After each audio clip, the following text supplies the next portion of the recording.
I am really good.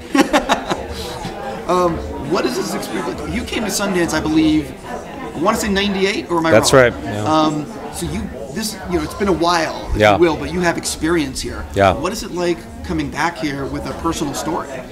Yeah, the first time I was here, it was a personal story too, based on experience when I was in London.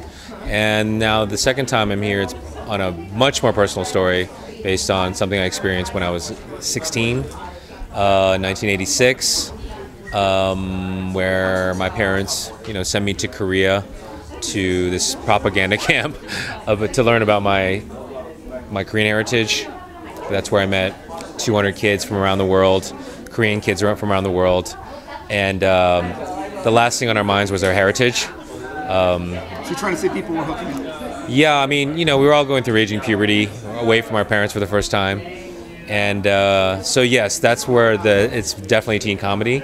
But also at the same time, when you meet people from around the world and who you never knew existed because we were living in that pre-internet era, no mobile devices connecting us, we were pretty sheltered.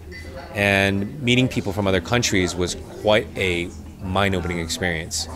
And it created a lot of misunderstanding and drama and conflict, but it was all good in terms of learning about the world through these kids. How much in the film are the friends that you made, and how much are caricatures to help tell the story? I would say about it's inspired by the main characters are three boys. One's American, one's German, and one's from Mexico. And this is based on the two guys I was rooming with. One was German. I'm obviously the American, and the third was actually from another country outside of it wasn't Mexico, but it was very much inspired by them. But then there's characters we have in the film that weren't there that summer, but I thought would help to complete the story in terms of supporting the theme of this whole search for identity and all that. So a lot of it's inspired, and of course when you compact something in an hour and 45, it's not easy, and you need to tie up some loose ends. People go through transformations and so on. So yeah, I say it's based on that summer, inspired by many of the people that I met, but but there's parts of it that's that fits into the fictional aspect of storytelling. Are you still friends with any of those people? Yeah, I'm still friends with the German guy. I know a couple of the girls from that program still. So, but we're all most of them are married now and they have kids. Sure. Yeah. So, but because of Facebook, we're still connected. Well, I was going to say to you that, first of all, it's amazing that you could connect with them, because I'm throwing out there that, and I don't mean to put myself in the interview, but I traveled Europe before Facebook took off, and I met really cool people, and we sort of stayed in contact, but I think now if you travel the world, literally, you just become friends with everyone for life. Yeah. Yeah. Nowadays you just stay connected. Yeah. And at your own convenience, which is great in a way, But back then it was you made these friendships and you'd write letters to each other. Yeah. And then you'd be like, hey, let's meet in the summer. Why don't you come to the States, or you come to Germany? And it was really special, And it was a different time. But I'm sorry, what is the question? Let's jump into, it was a rambling. Let's jump into, you've mentioned a few times how much John Hughes inspired you. Oh, yeah. Talk a little bit about the inspiration of how important John Hughes in your life and how that influenced the film. Yeah, I'm a true 80s child. I grew up in that era where I watched all of John Hughes' films, and he was a really special filmmaker because he had taken the teen comedy to a new level. Whereby, you'd still have the teen romp aspect of it, but at the same time, you had really vulnerable, teenage characters, and he respected their emotions very much. So movies like The Breakfast Club, for example, where you have very four disparate characters who come together and find out that they have more in common than they thought, right. Which is really a very satisfying experience for me, especially because I really. In college, you're so segregated by cliques and all that. But at the end of the day, when you meet and you get older, you have a lot more in common than you thought. And I think that's the great thing about movies is that we do celebrate what we have in common. And John Hughes, I just love. Back then, because it was before the internet, we relied a lot on movies to have to know what's going on in terms of trends with music and fashion, and you know, he had a great impact on a lot of kids nationwide. And his movies really captured the spirit and the beauty of youth of that time. You know, if it's from Ferris Bueller, you know, to 16 Candles, whatever. But at the same time, the one thing I did not like about his movies is the depiction of Asian characters, like Long Dok Dong, for example. You know, like every Asian male from that era will tell you that they'd been tortured with that, you know, that reference of Long Dok Dong.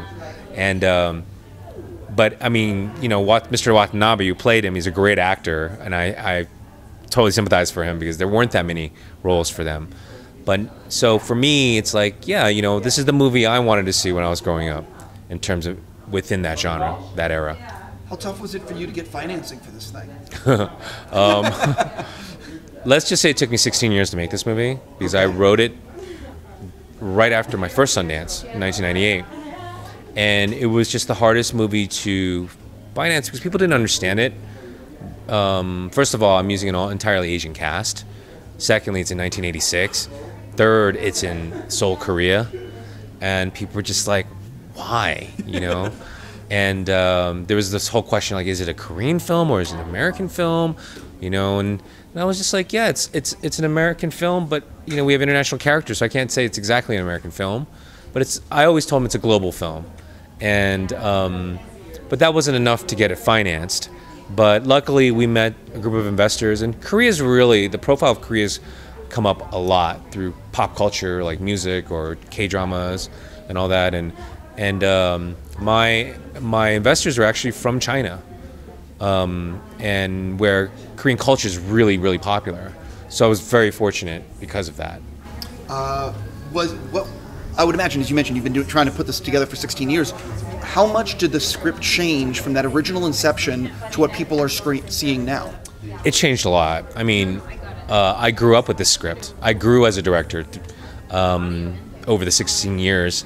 And as I grew, I would spend time to, you know, evolve the story and figure out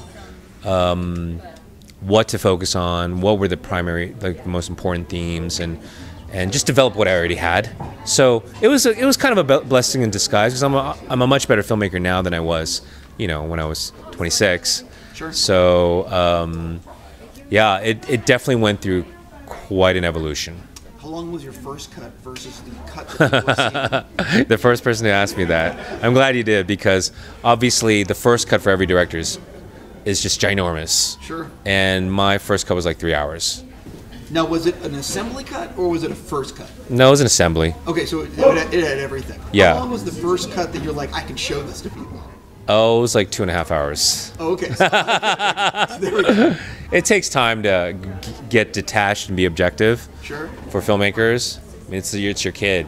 You look at your child, and he's overweight, and he's got zits all over, and he's just so beautiful. Right. You know? Totally. No, I yeah. get it.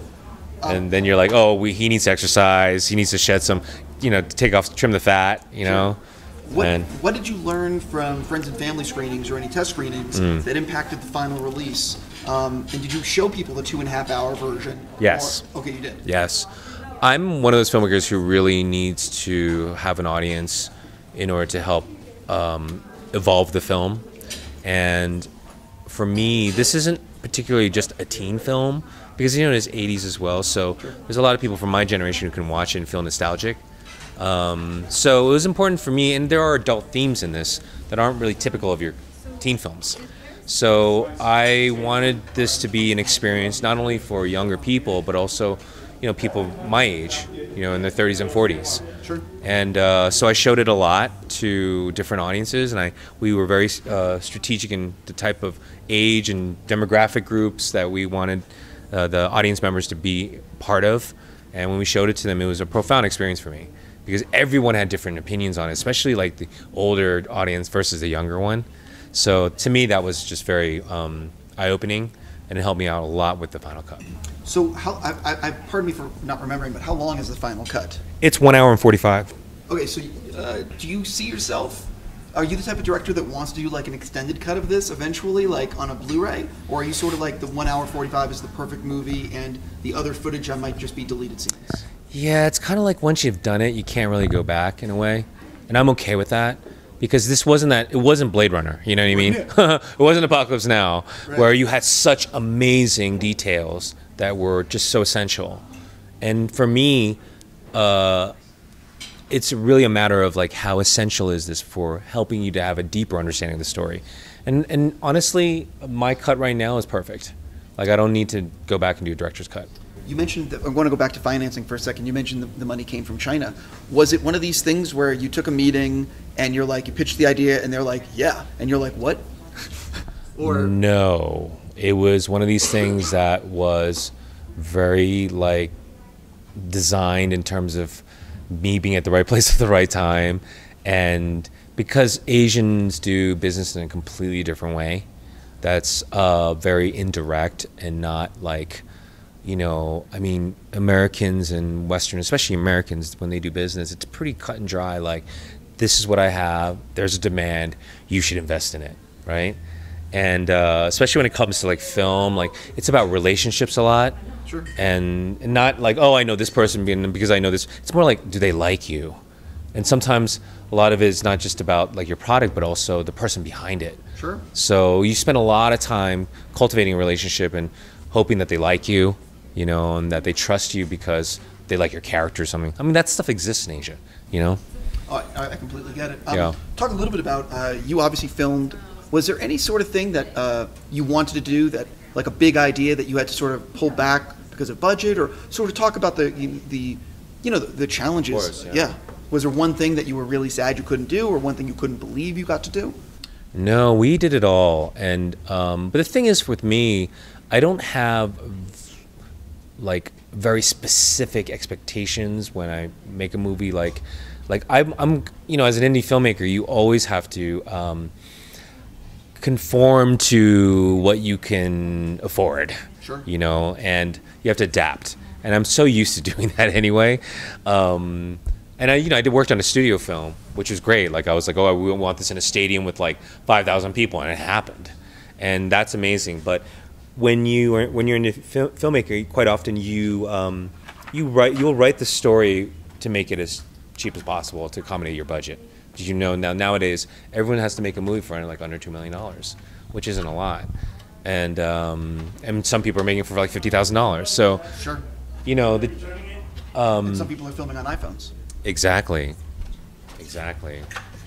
I heard about that story, yeah, exactly. And I'm really excited to see that movie, actually. It's just, I mean, what I found recently is that we were shooting some interviews on the Canon 5D, Yeah. and it's literally film quality. It's just crazy what you can do nowadays with the technology. It's all about the idea. Yeah. Well, you know, at the end of the day, I really don't care about. The most important thing to me is the story, and I'm engaged by the characters. Sure. And if you shoot on your iPhone, I really don't care, honestly.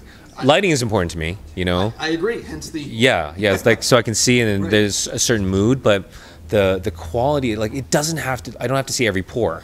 You know what I mean? So I like when people experiment with different formats, and especially even like lower formats, because sometimes, you know, great thing about film was you didn't see every detail, you know, and nowadays we're so used to everything in like 5K, like HD, 1080 or whatever, and you're just like, wow, look at that ring, look at the crow's feet on their eyes, and you know, it's just kind of distracting to me. You put together it's a very wide cast. Yeah. You have a lot of characters. Yeah. Talk a little bit about putting the cast together and the challenge of finding the right people for the right roles. Yeah, that was definitely one of the biggest challenges, because, you know, when you have an ensemble cast that big, and then you have like characters who are from other countries, and your goal is to, you know, maintain some authenticity with these characters, it makes it very, very hard. And so I didn't have the resources like when I worked on a studio film for casting. So but I wanted the same choices. I wanted to reach out to as broad an audience or a group of actors as possible. And Asian actors are very limited compared to other groups. So I decided to go on the most connected platform, which is Facebook. And on Facebook, I did a casting call, online casting call, provided the synopsis to the story, the character descriptions, and the sides. And then I asked whoever wanted to audition to memorize the sides and then videotape themselves performing. And then we took the top, we filtered all the submissions and we took the best ones. We invited them to in-person auditions. So I found a few members of the cast on there who, like, I'm so grateful to have had the opportunity to find them because they were phenomenal. I found one other one of my actors on YouTube. You know, a few of them never acted before, and they did an amazing job. Yeah, I really enjoyed the authenticity of some of the, you know what I mean? Yeah. It just felt real. Yeah. Rather than, you know what I mean? You know, you can't fake that funk. I mean, like, you know, you can't have the an American pretend to be a Spanish guy without it being offensive, you know. And although, you know, Australians and, like, you know, British people are very good at doing an authentic English accent, it's very rare. You can't. It's hard to get a German to do an authentic American accent, you know. So, and vice versa. So, I was very fortunate to find these guys. My last question for you, because you know, China, you know, I'm very curious about the release, and is it like guaranteed to get a release in Korea and China? How does this all work? China's a whole different ballgame. Right. No, I know they have a limited. Yeah, their quotas are very strict, and everyone wants to get in there. So on top of that, there's a lot of laws, like censorship laws, that that are very sensitive, especially in the way that young people are portrayed or what they experience in the movies. I think the last thing I heard was that they passed a law where women in, like, female characters in movies cannot have more than one relationship. They have to be monogamous. Otherwise, you will not show the movie on TV. Okay. Yeah. Because clearly that doesn't happen in real life. Yeah. Right, I understand. What about Korea, though? Korea's a lot more, I mean, no comparison to China. No, but I'm curious, like, does it already have a release there? No, not yet. Not yet. It's in the process of being figured out? Yeah, like, we are premiering here at Sundance. We're hoping to find a home for it with a distributor, either domestic or worldwide. And, you know, after that, then we'll focus on the rest of the world after we secure a distributor here. Totally. Well, listen, I wish you nothing but the best. I Thank laughed you. a lot watching the movie. Awesome. And I really hope it leads to a lot of other things for you. Thank you so much. Cool. Thank you so much.